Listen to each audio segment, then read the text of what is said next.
और लगातार mega coverage Bansal news पर जारी है। दिल्ली विधानसभा चुनाव का मौका और इस बीच मैं आपके साथ मौजूद हूं शुभांगी सिंह मिश्रा। मेरी सहयोगी अस्मिता हमें ज्वाइन कर चुकी हैं। दिल्ली विधानसभा की 70 सीटों पर इस वक्त वोटिंग जारी है। आइए सबसे पहले नजर डालते हैं मतदान प्रतिशत पर। सुबह 9 बजे तक 8.10% मतदान हो चुका है। राष्ट्रपति मुर्मू, नेता विपक्ष राहुल गांधी, दिल्ली की मुख्यमंत्री आतिशी ने भी वोट डाल दिया है। ऐसे में आप देखिए तमाम वरिष्ठ नेता साथ ही प्रत्याशी एक एक कर मतदान केंद्र पहुंच रहे हैं और अपने मताधिकार का उपयोग कर रहे हैं।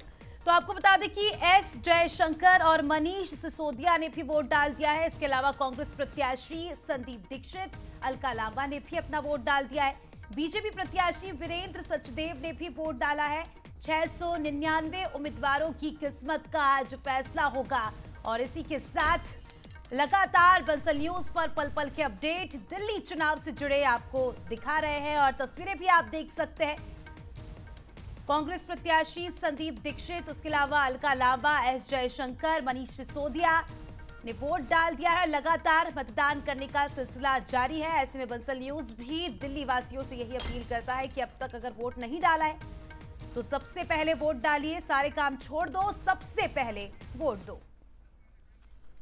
तो देखिए सुबह से ही मतदान का दौर जारी है। 3 तस्वीरें आपको दिखाएंगे। लगातार दिल्ली में वोटिंग करने के लिए तमाम नेता और प्रत्याशी पहुंच रहे हैं। आप देखिए मनीष सिसोदिया आम आदमी पार्टी की ओर से प्रत्याशी हैं जंगपुरा से और माता रानी का आशीर्वाद लेने के लिए पहुंचे। इसके अलावा प्रवेश वर्मा बीजेपी प्रत्याशी हवन पूजन करते नजर आए और रमेश बिदोड़ी बीजेपी के प्रत्याशी जो पूजा पाठ करते नजर आए। भगवान का आशीर्वाद लेना बेहद जरूरी है आज प्रत्याशियों को। तो और अगली 3 तस्वीरें देख लीजिए आप, जिसमें पहली तस्वीर में आप राष्ट्रपति द्रौपदी मुर्मू को देख सकते हैं जिन्होंने अपना वोट डाला और दूसरी तस्वीर में आप विदेश मंत्री एस जयशंकर को देख सकते हैं। तीसरी तस्वीर में नेता प्रतिपक्ष राहुल गांधी भी अपने मताधिकार का प्रयोग कर आए हैं, वोट डालकर आए हैं। तो 3 तस्वीरें जो कि काफी महत्वपूर्ण। तो आप देख सकते हैं दिल्ली का दंगल किसका होगा मंगल, ये सवाल का जवाब तो 8 फरवरी को मिलेगा। फिलहाल इस जवाब को पाने के लिए जो बेहद जरूरी है वो है मतदान और अपनी जिम्मेदारी को समझते हुए तमाम नेता और खुद राष्ट्रपति को भी आपने देखा वोट डालने पहुंचे थे मतदान केंद्र। ये 5 तस्वीरें आप देखिए। बीजेपी के प्रदेश अध्यक्ष वीरेंद्र सचदेवा मतदान करने पहुंचे थे। अरविंद सिंह लवली बीजेपी की ओर से अपना वोट डालने पहुंचे थे। अलका लांबा भी पहुंची थी, कांग्रेस प्रत्याशी हैं, वोट किया और साथ ही लोगों से अपील भी की। तो तस्वीरों में आप देख सकते हैं संदीप दीक्षित जो कि प्रत्याशी है नई दिल्ली से ही कांग्रेस के। इसके अलावा मनीष सिसोदिया को भी आप देख सकते हैं, आम आदमी पार्टी का बड़ा चेहरा है। वोट डालने के बाद चेहरों पर मुस्कान जरूर है, लेकिन इसका हम कह सकते हैं कि 8 तारीख को ही हमें देखने को मिलेगा कि ये मुस्कान किसके पक्ष में होती है। हालांकि तमाम पार्टियां अपनी अपनी ओर से दावा तो कर रही है कि हमारी सरकार बनेगी, हम बहुमत से जीतेंगे, लेकिन अब ये देखना खास होगा 8 फरवरी को कि किसका मंगल होता है दिल्ली के दंगल में। और तस्वीरें आपको दिखा रहे हैं, लगातार बंसल न्यूज पर पल पल के अपडेट दर्शकों को हम दे रहे हैं। देख सकते हैं आप तस्वीरों में किस तरह से द्रौपदी मुर्मू, एस जयशंकर, राहुल गांधी और आतिशी जो कि मुख्यमंत्री है दिल्ली की, उन्होंने भी अपने मताधिकार का प्रयोग कर लिया है, वोट डाल दिया है। तो देखिए 8 फरवरी को ऐसे तो पता चलेगा कि कौन सा प्रत्याशी विधायक में तब्दील होगा, लेकिन तमाम दावे वादे लेकर जब राजनीतिक दल पहुंचे थे जनता के बीच तो उम्मीद यही की जा सकती है कि जनता भी इस बात की गंभीरता को समझेगी कि अपना भविष्य तय करने के लिए आज मतदान कितना जरूरी है।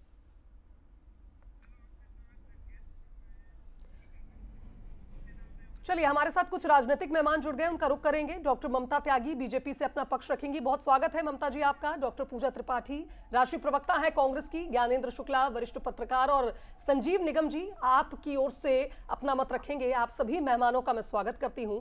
सबसे पहले आएंगे संजीव निगम जी के पास। आम आदमी पार्टी चूंकि पिछले 2 कार्यकाल अपने जनता के सामने रख चुकी है, जनता ने बहुत ही ध्यान से एक रिपोर्ट कार्ड भी कहीं ना कहीं मन में तैयार किया होगा। संजीव जी, कुल मिलाकर ये कहा जाए 3 घंटे बीत चुके हैं मतदान को, कितनी उम्मीदें इस बार आम आदमी पार्टी को दिल्ली की जनता से? आपने कहा 2 बार 2 बार नहीं 3 बार। सबसे पहले तो 49 दिन का कार्यकाल देखा था लोगों ने, जब वो लोगों को पसंद आया तो फिर दूसरी बार 67 सीटें देकर के पूरे 5 साल का कार्यकाल देखा, और उसके बाद फिर तीसरी बार 62 सीटें देकर के तीसरा कार्यकाल देखा। दिल्ली के लोगों ने देख लिया अरविंद केजरीवाल साहब को कि किस तरीके से उनका कार्य करने का तरीका है।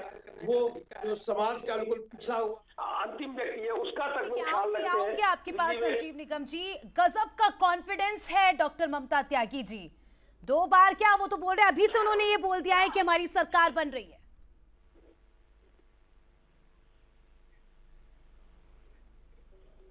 आप तक आवाज पहुंच पा रही है ममता त्यागी जी? हाँ, मेरी आवाज आप सुन पा रहे हैं प्रॉपर्ली? मैं आपकी आवाज सुन पा रही हूँ। जी जी जी। पहले तो मैं सबसे दिल्ली वासियों से प्रार्थना करूंगी कि ये देश के या दिल्ली के लोकतंत्र का पर्व है, मतदान जरूर कीजिए। लोकतंत्र इस समय आपकी तरफ देखता है कि आप जीवित हैं या नहीं हैं। इनडायरेक्टली आप इसे ऐसे भी कह सकते हैं। अपने जीवित होने का प्रमाण लोकतंत्र को दीजिए, कृपया वोट जरूर कीजिए। अब बात करते हैं आगे अनुमानों के बारे में। इस बार केजरीवाल जी के इस युग का जो 20 साल का ये 2 सत्रों का जो युग है, इसकी समाप्ति होने वाली है। जो ये बात करते हैं ना कि पहली बार में ये इलेक्ट होके आए थे और इन्होंने 49 या 48 डेज गवर्नमेंट चलाई। जानते हैं इन्होंने गवर्नमेंट खुद गिराई ये कहकर कि हम जन लोकपाल लाएंगे, और उसके लिए पिछले 2 सत्रों में इन्होंने कोई कार्य नहीं किया। दिल्ली वाले इस बार इस नौटंकी को पूरी तरह से उखाड़ फेंकेंगे और भाजपा को चुनेंगे, क्योंकि ये चेहरा तो लेके आए थे बहुत सच्चे ईमानदार का, लेकिन उन्होंने जो दिल्ली में अभूतपूर्व भ्रष्टाचार किया है, जो आज तक दिल्ली के इतिहास में नहीं हुआ था। ममता जी 55+ सीट्स लाएंगे हम, और महिलाओं ने अगर धक्का दिया, कोशिश की, तो ये आंकड़ा और भी बढ़ सकता है। इस बार दिल्ली में पूरी तरह से पूर्ण बहुमत से भाजपा की सरकार बनेगी और केजरीवाल जी को अपनी भी सीट बचाना बहुत मुश्किल हो जाएगा। ये 8 फरवरी को दिल्ली की जनता इन्हें स्पष्ट रूप से दिखाने वाली है, और इस बार इनका कहीं कोई फेस सेविंग का कहने के लिए भी इनके पास शब्द नहीं रहेंगे कि हम अपना चेहरा कैसे कितने कम पड़ेंगे, कितने ज्यादा, ये तो वक्त बताएगा। ज्ञानेंद्र शुक्ला जी हमारे साथ, वरिष्ठ पत्रकार।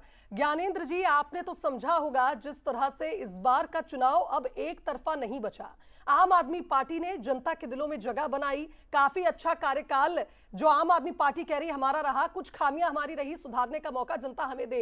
लेकिन भारतीय जनता पार्टी भी इस बार कांटे की टक्कर देने के लिए तैयार थी, कई रणनीतियों को बदला। इस बार चुनाव में क्या कुछ नया हो सकता है, जिस तरह के दावे पार्टियां कर रही हैं?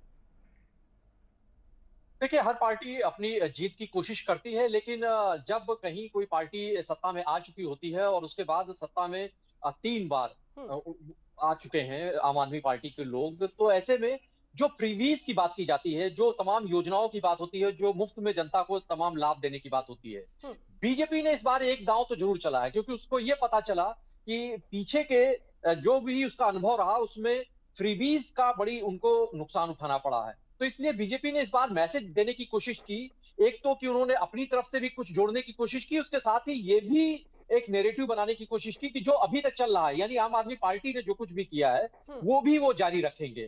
तो वो जनता के वहां पर दिल्ली में लोग क्या चाहते हैं, शायद उस उनके मन के मुताबिक ही आगे बढ़ने की उन्होंने कोशिश की, इसी रणनीति को उन्होंने अमल में लाने की कोशिश की।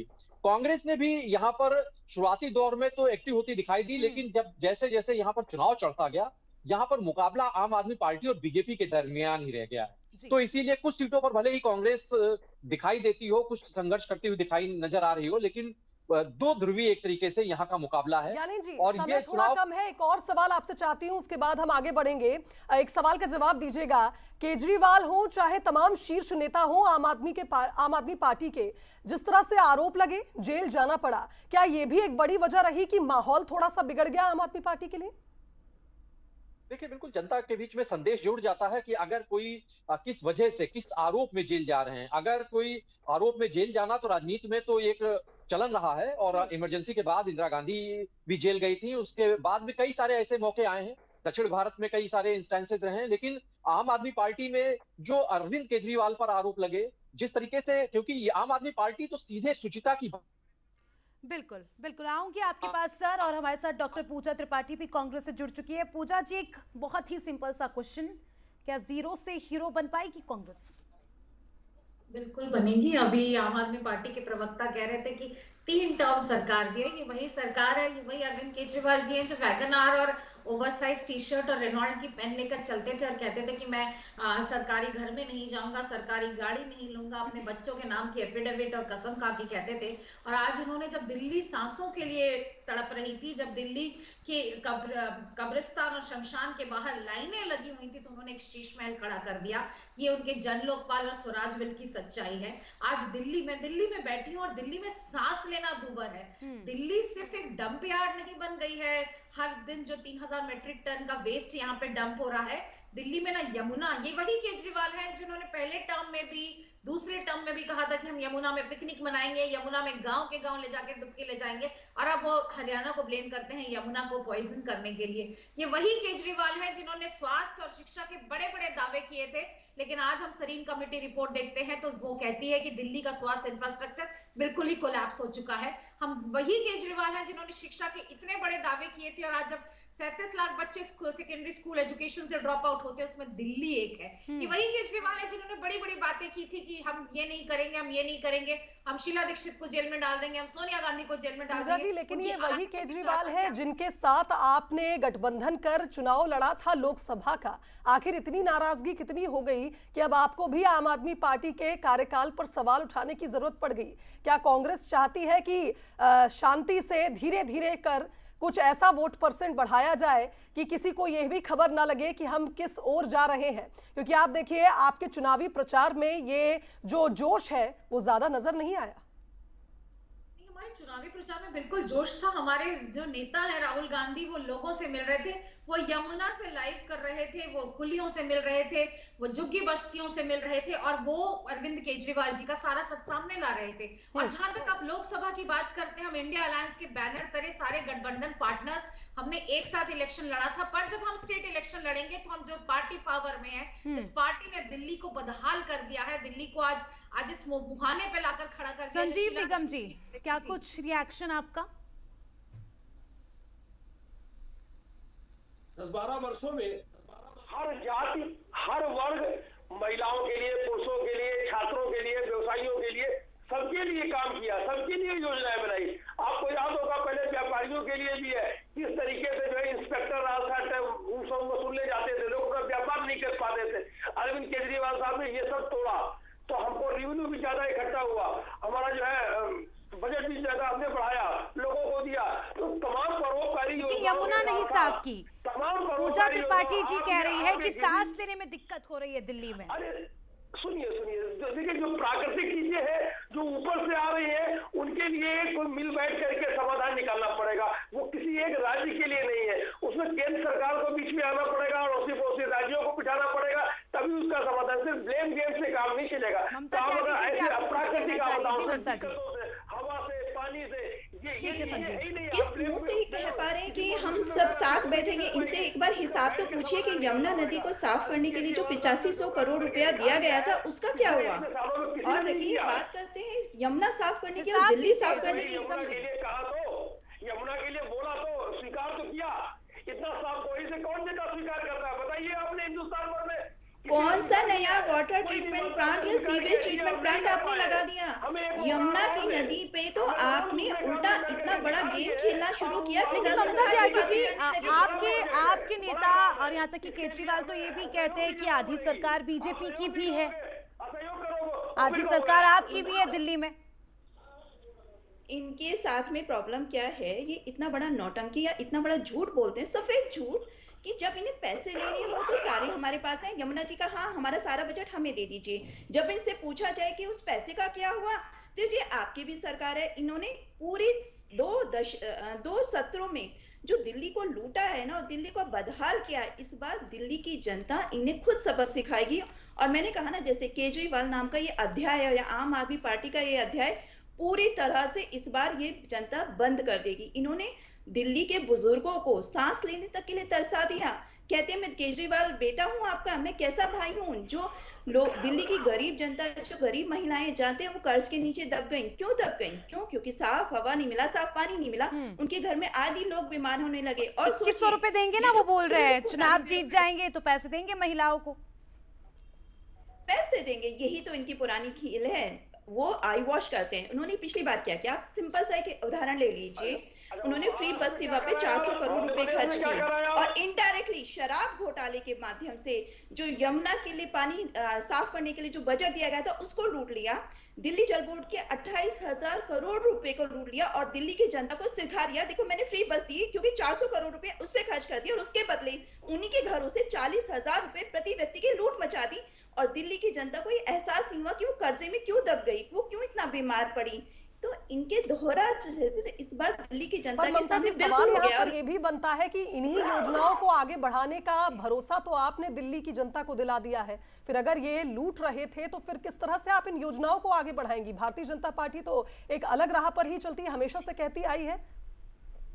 बिल्कुल, आप हमारी राह सोच लीजिए। हमने जो दिया दिल्ली की गर्भवती महिलाओं को बात की, जो सम्मान 21,000 रुपए की, क्योंकि वो बेचारी जब प्रेग्नेंट होती है उसे कोई टेस्ट दिया जाता है तो वो उसको अफोर्ड नहीं कर पाती, तो उसको मोदी जी ने एक विजन के थ्रू कि हमारी यंग जनरेशन अच्छी बने, अच्छे उसके टेस्ट हो पाए, वो प्रॉपर उसका लालन पोषण हो पाए, उसे पोषण किट दिया, झुग्गी वासियों को 5 रुपए में अटल कैंटीन। और अब बात करते हैं कि जो इनकी फ्री बस सेवा या इलेक्ट्रिसिटी को हम आगे कंटिन्यू करेंगे। फिर भी ये इस जवाब से मैं तो सेटिस्फाइड नहीं हूँ, क्योंकि जेपी नड्डा साफ तौर पर कहते हैं कि जो जन कल्याणकारी योजनाएं हैं वो उसी तरह से जारी रहेगी। ठीक है संजीव निकम जी, 20 सेकंड का समय आपके पास, अपनी बात रखें। दिल्ली सरकार रेवड़ियां बांट रही है और आप कह रहे हो हमने जारी रखेंगे, आप रेवड़ियों को जारी रखोगे, बताना चाहती हूँ। यानी दिल्ली सरकार अब तक रेवड़ियां बांट रही थी। निगम जी मेरी बात तो सुनिए। संजीव जी आप तो जनता का भला कर रहे थे, जन कल्याण कर रहे थे, अब आप ये क्यों कह रहे हैं कि दिल्ली की सरकार रेवड़ी बांट रही थी, आप भी बांटेंगे? यानी आप मान रहे हैं कि आप रेवड़ी बांट रहे थे? ये इनके शब्द के अनुसार है। प्रधानमंत्री महोदय ने अनेकों बार कहा कि साहब रेवड़ियां। चलिए ठीक है, आपकी एमएसपी पे ही बात कर लेते हैं फिर।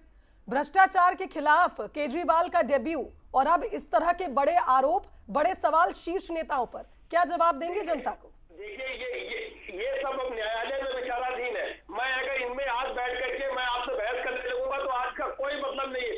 आज मैं दिल्ली की जनता से अपील करता हूं कि ज्यादा से ज्यादा संख्या में जाए और जो अपने मताधिकार का प्रयोग करें और अपने लिए एक अच्छी सरकार चुने जो आपको पिछले इतने वर्षों से आपको सुविधाएं दे रही थी और आगे भी आपकी सुविधाएं जारी रहे।